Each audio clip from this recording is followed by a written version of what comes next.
Making contact. Making contact.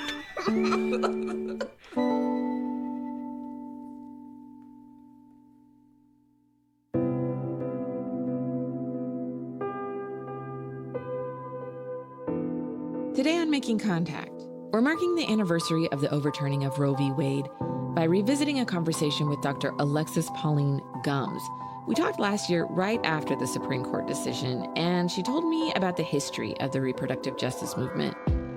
So reproductive justice is an expansive and revolutionary vision that is about really empowering all of us, but especially the people most impacted by multiple systems of oppression, to have autonomy over what happens with our capacity to create, what happens in terms of our ability to define and create the relationships that we have, the families that we want.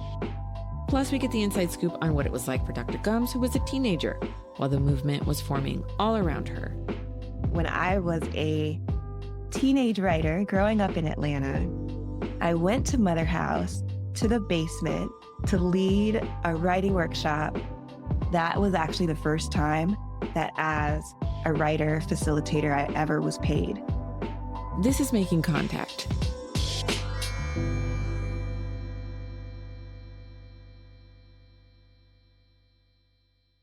Hi. Hi. How are you?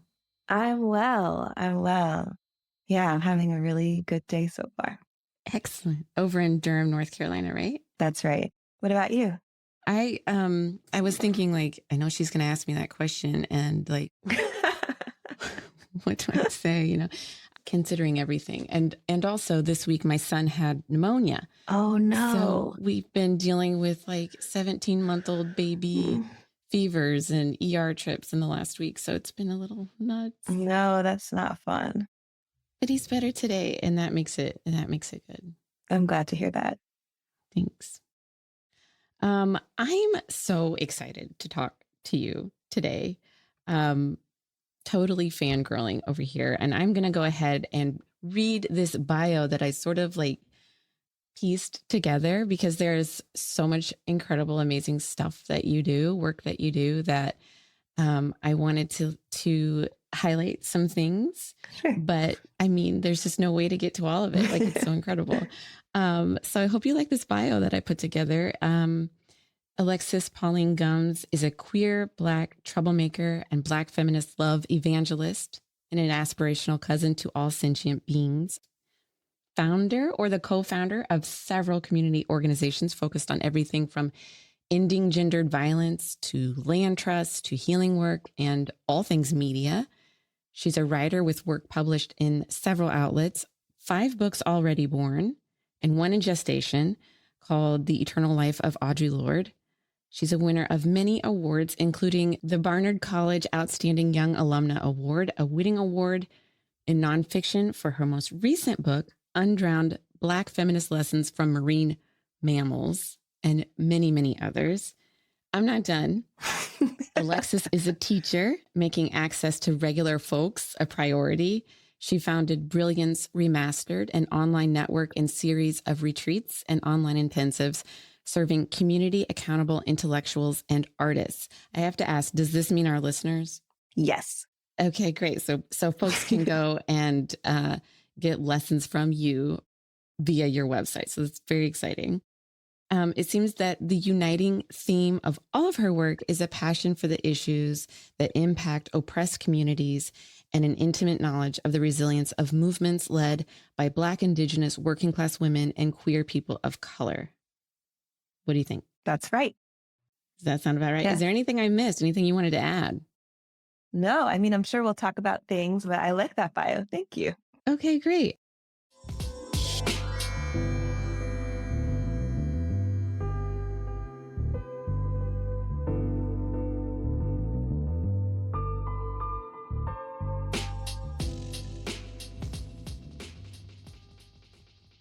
Today, we're going to be talking about the book, one of your babies that you co-edited with China Martins and Maya Williams.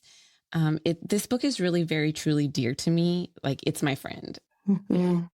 Um, and the book is Revolutionary Mothering, Love on the Front Lines. And if it's okay, I wanted to read some praise from Alice Walker. Oh, I love that. Revolutionary Mothering, Love on the Front Lines is juicy, gutsy, vulnerable, and very brave. These women insist on having their children in a society that does not welcome them, in a world that is rapidly falling apart. Their dream for their children, based on their love of them, encompasses the sorrow and the joy that mothers everywhere, whether human, animal, or plant, feel at this time. A radical vision, many radical visions of how to mother in a time of resistance and of pain. Mhm. There's a beautiful preface in the book by Professor Loretta Ross that it gives it as sort of a rich, almost like sensorial context to the formation of the reproductive justice movement. And in a minute, I am going to ask you to tell me the birth story of the book. Mhm. But first, I was wondering if you could tell me and our listeners the birth story of the reproductive justice movement. Oh, absolutely. I mean, so the reason that we are so honored that Loretta Ross could have agreed to write a preface for Revolutionary Mothering is that we definitely know that that work wouldn't have been possible for us, imaginable, even outside of the context of the reproductive justice movement. And Loretta Ross is one of the founding mothers of that movement.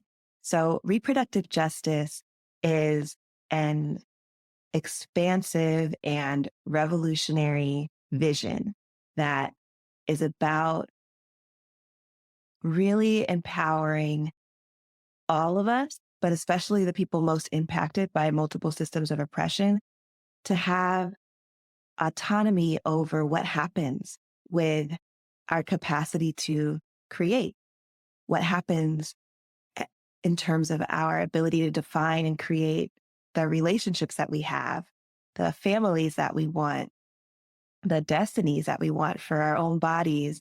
And its expansiveness is in some way the response of feminists of color, including Loretta Ross, to what they saw as some of the limitations to the idea of reproductive rights, in quotes. Um, and so they wanted to create something that really spoke to the multiple ways that our capacity as beings that are part of a species that can proliferate, that needs each other to survive, that lives and relates in units of community beyond the question of access to abortion or not access to abortion. And also that takes into account the histories of coerced sterilization. It takes into account histories of experimentation with birth control drugs on impoverished women in Puerto Rico. All of these different truth-telling imperatives are part of what makes the reproductive justice movement exist. I love an intellectual. I have to tell you that. I mean, I'm a nurse, and I don't know if you know other nurses, but we are very like of the earth. And so like it is so stimulating to talk to somebody who's kind of the clouds, you know what I mean? Like in a For most sure. in a lovely way. Because I'm thinking, tell me the birth story. And I'm thinking it was 1994 and these women gathered in Chicago and they ate at Chipotle or, and then right, they went back to the South and they formed Sister Song, right? Yes. Also, there's a really important essay in an anthology called The Color of Violence that incite women of color against violence published, where Loretta Ross writes her definition of reproductive justice, which I would refer everyone to because that is for me, that's the best way to hear that origin story, aside from if you're very blessed and get to just listen to Loretta Ross or Billie Avery themselves. So there's Sister Song was really the space to say, like to sing what reproductive justice is and to roll that out into the world. And Loretta Ross was the founding executive director of Sister Song. Mm. And the Sister Song conferences, the Let's Talk About Sex conferences became this catalyzing movement space. One of the things that they did that I love is that they had mother-daughter fellowships to go to the conference. And so my mother and I went to Sister Song in That Chicago is so beautiful. together. Um, Yeah. yeah, I think that at the core of reproductive justice is, and I've heard Loretta Ross recently talk about this as like a reproductive futurity, is that it is intergenerational. It lives in intergenerationality, and they have moved that way the entire time. So in Atlanta, um, there's a place called Mother House. And it's really a house. It was the headquarters for Black Women's Health Project. And just to give a corner to the story, which really probably only I can tell you, when I was a teenage writer growing up in Atlanta, I went to Mother House to the basement to lead a writing workshop and facilitate the creation of a newsletter, like a newsletter about sex for the teenagers.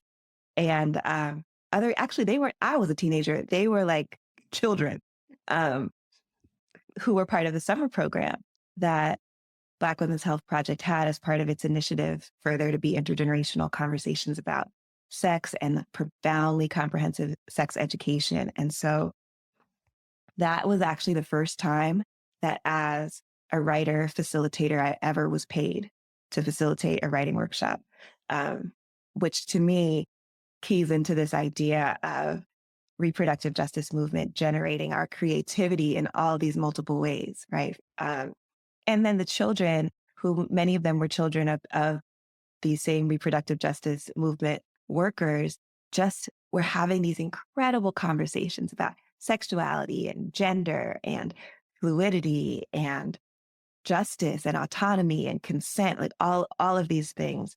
And so it was a blessing to be able to have an intergenerational view on that from a young age.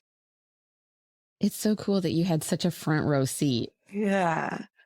And like how neat that it really ties into the book, I feel like, because a lot of the book that you co-edited is talking about the actual work of mothering as revolutionary work itself. And so this idea that your mother was taking you to these places, she was raising a revolutionary. I mean, look at you now, you know, like she did the work, you know? And now look at you, like putting it out into the world in even bigger, further ways. What's the birth story of this book? Oh, yay. Okay. So it goes back to a internet love story. My would-be future co-editor, Maya, and I met on the internet. And I think we both have been making zines for a long time. We blog, and I think we found each other that way. And Maya was wanting to use a workbook I had made with these women in South Africa who had taken over an abandoned factory to create their own school with their children.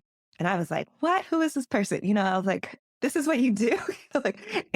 But so Maya is an international human rights worker and journalist. And while we were cultivating our friendship, she was traveling all over the world, and she was organizing with mothers. She was organizing with moms who were part of the Zapatista movement. She was organizing with moms who were part of the Arab Spring uprising. She was um, organizing in Palestine, and in all of these spaces, she was telling me what was going on and the She was revolution. finding the moms. She was finding the moms, Yeah. and she already had a really clear understanding that that is revolutionary. And then she started to create this zine called Revolutionary Motherhood. Meanwhile, I am in the archive researching. I'm working on my PhD, and um, my dissertation is called We Can Learn to Mother Ourselves, the Queer Survival of Black Feminism. And so I'm looking at everything that these feminists of color are saying about mothering in the 1980s, 1970s and 1980s. And so I'm looking through Audre Lorde's papers. I'm looking through June Jordan's papers. I'm looking through finding these Azalea and the Salsa Soul Sister Gazette, and all of these out of print publications that are basically ancestors to our zines that we're creating. And I'm telling her what I find, right? And so she's like, listen to what happened in Gaza. And I'm like, listen to what June Jordan said in 1977, you know? And at some point we were like, okay, this conversation that we're having is actually a real conversation. Like we are meant to put together this archive and legacy of a revolutionary approach to mothering and contemporary people who are living this and practicing it right now. So we should create an anthology. This is our idea. And then we met China Martins, who's our would-be co-editor, at the Allied Media Conference. And China's like almost a generation older than Maya and I. Maya and I are pretty close in age. And China is like zine's forerunner. Like she was the first person to write mothering zines about being a mother, about raising a kid on welfare. She was really the first. And The Future Generation is the name of her zine. And so we were like, yes, you know, like this is our trifecta dream team. At the beginning, we thought we were going to call it This Bridge Called My Baby. And when we sent out our call for submissions, that's what we said. That we're creating an anthology called This Bridge Called My Baby. And, you know, so many people sent in essays and poems and stories. And we were like, whoa, this is amazing. And we started this process of the intensive work of creating an anthology. And it took like 7 years before it actually existed in print. Anyway, so the reason that we created this book was because we really felt that there was something to be said about, again, intergenerationally, what it means to really just shine light on a revolutionary approach to mothering, right? Because we're very clear, like we're not creating that. It's something very, very old. Mm-hmm. It's really important to us that, we were like over the moon, ready to pass out when Alice Walker wrote that blurb, because her idea of democratic motherism, it talks about mothering as a form of being in the world and really as the ethical form of being in the world, and that it can include everyone. Mm-hmm. And there's a line in that essay where she says, mothering is an instinct, yes, but it's also a skill. It can be taught. And she believes that everyone should learn the skills associated with mothering, because that's what we all need in order to actually shift into a life-giving, sustaining relationship to community, planet, life itself. And so the deepest thing that we wanted recognition for all of this revolutionary labor that we're naming as revolutionary mothering that has been happening for generations, and without which certainly the three of us wouldn't exist as who we are, or maybe at all. And it's possible to think that maybe life wouldn't exist, right? There are these constant acts of life-giving and care that are transformative and revolutionary because they exist right up against these forms of repression that have seemingly done everything to eradicate them. Wow. That's quite a birth story. Yes. Thank you for asking. Well, I have to tell you, like, the reason why I reached out to you recently about doing this interview and talking about this book that was published in 2016. You know, it's not like there's like a timely stamp on this or whatever, Right. except that there is. Right. Because I have to tell you, I was raised in central Indiana by lesbian pastors. So Protestant, right? So while I don't practice religion anymore, I have this tendency that I think is residual from my raising, that is during times of stress or confusion, like to go to text. You know, Protestants love their Bible study. I got to tell you that. I don't know if you knew that, but I didn't know that. Protestants love their Bible study. So I don't really turn to the Bible, but I go to my bookshelf, and I feel like all of our different states and communities are pretty much trying to decide who they are. Yeah. I mean, I have not heard the word abortion so much ever in my life before being discussed openly. Mhm. So I want to know, are there other things that you think people could be reading right now as they're kind of grappling with whatever is happening in their communities?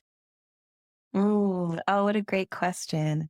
I mean, of course, people we've mentioned, right? Alice Walker is somebody who to always read, but I would say especially her essays. When we think about abortion, she's somebody who's been very open about the fact that this is a part of her experience and her early politicization as a young woman, a young college student. And she has this expansive perspective that I draw on over and over again. So read more Alice Walker. June Jordan, definitely. So, and I'll just say the essay that we were so honored to print in Revolutionary Mothering is called The Creative Spirit in Children's Literature. And this is the place where June Jordan makes the proclamation that love is life force. And this is a talk that she gave at a conference about children's literature at Berkeley in California in 1977. And the first sentence is just, love is life force. That's it, the end. Like that's everything right there. And she goes on to offer this incredible, expansive definition of what creativity is, what creation is, and how it exists within all species. And then she talks about the accountability of what's our intergenerational conversation is, right? So what's at stake in children's literature for June Jordan is what is the possible conversation we can have between generations? And she just goes deep into like, what is it? What are the fears that that brings up in adults? What's disrespectful about not talking about certain things with young people? And before we get away from it, I do want to, if it's okay, I want to read like just a very short piece from this essay that you're making reference to, if it's okay. Mhm. June Jordan says, and it seems to me that love, that is serious and tender concern to respect the nature and the spontaneous purpose of other things, other people, will make manifest a peaceable order among us, such that fear, conflict, competition, waste, and environmental sacrifice will have no place. That passage means a lot. It's like, that's everything. Like, what else is there to That's say? Like everything, you right? said. It's everything Yeah. that we need. Like we would do this one thing. Yeah. We would do this If one we thing. could just like live like this. Yeah. Yeah, I think that I can never get too much of June Jordan. So um, I turn to so many. I turn to Angela Davis. I turn to my dear sister Adrienne Marie Brown. I turn to Walida E. Marisha. I turn, of course, to Loretta Ross.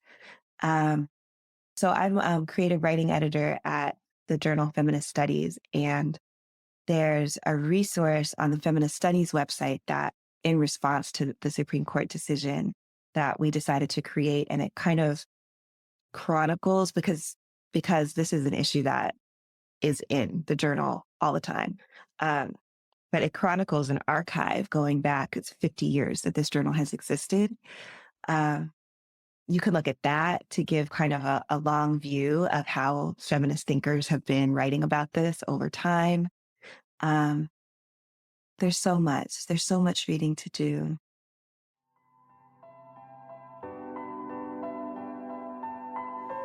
We're jumping in to remind you that you are listening to Making Contact and an interview with Dr. Alexis Pauline Gumbs. Visit us online at radioproject.org, where you can join the conversation with a comment. And now back to the show.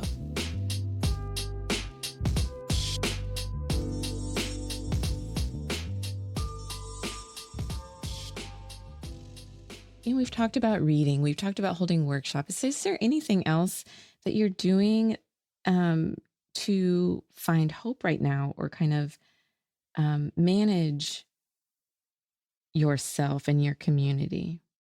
Hmm. Yeah, I think the other things on a smaller scale has just been more more reaching out, you know, like I have kind of had to get over it. And even me being like, oh, nobody wants to really hear from me, or, oh, I can't, you know, like, let me stay within the boundary of not reaching out even to people I do know, or like my own friends, you know, like that's been a thing that I've struggled with. And now I see, I'm like, oh, that's complicit in the forms of isolation that those who would harm all of us want to exist so that we don't acknowledge our collective power, right? And act accordingly. And so Wow. that's definitely been a way. I am, you know, I am not a nurse, but I'm like a major distributor of just raspberry leaf to people, you know, like it's just, Yes. I'm like, this will help. Yes. You know, I have my little peppermint raspberry leaf. Your tinctures and your witchy the tea, brews. you know, I love all it. of that. And Yeah. also just that practice for myself, you know, I mean, it's tied to what Loretta Ross is talking about, this legacy of us taking care of ourselves and each other and learning what that takes in relationship with the natural world.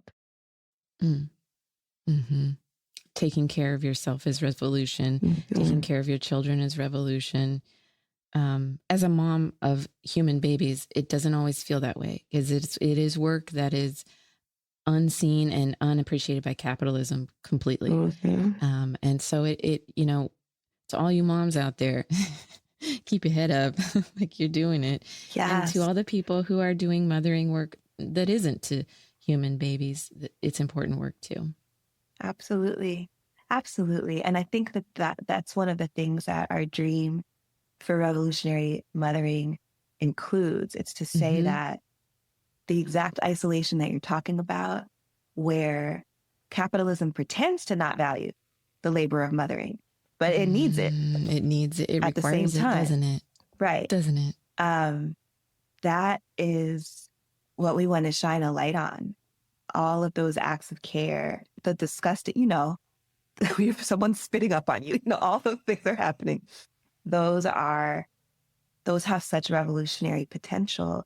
And what would a world be like where we valued that in such a way that the actual labor of it wasn't isolated either, right?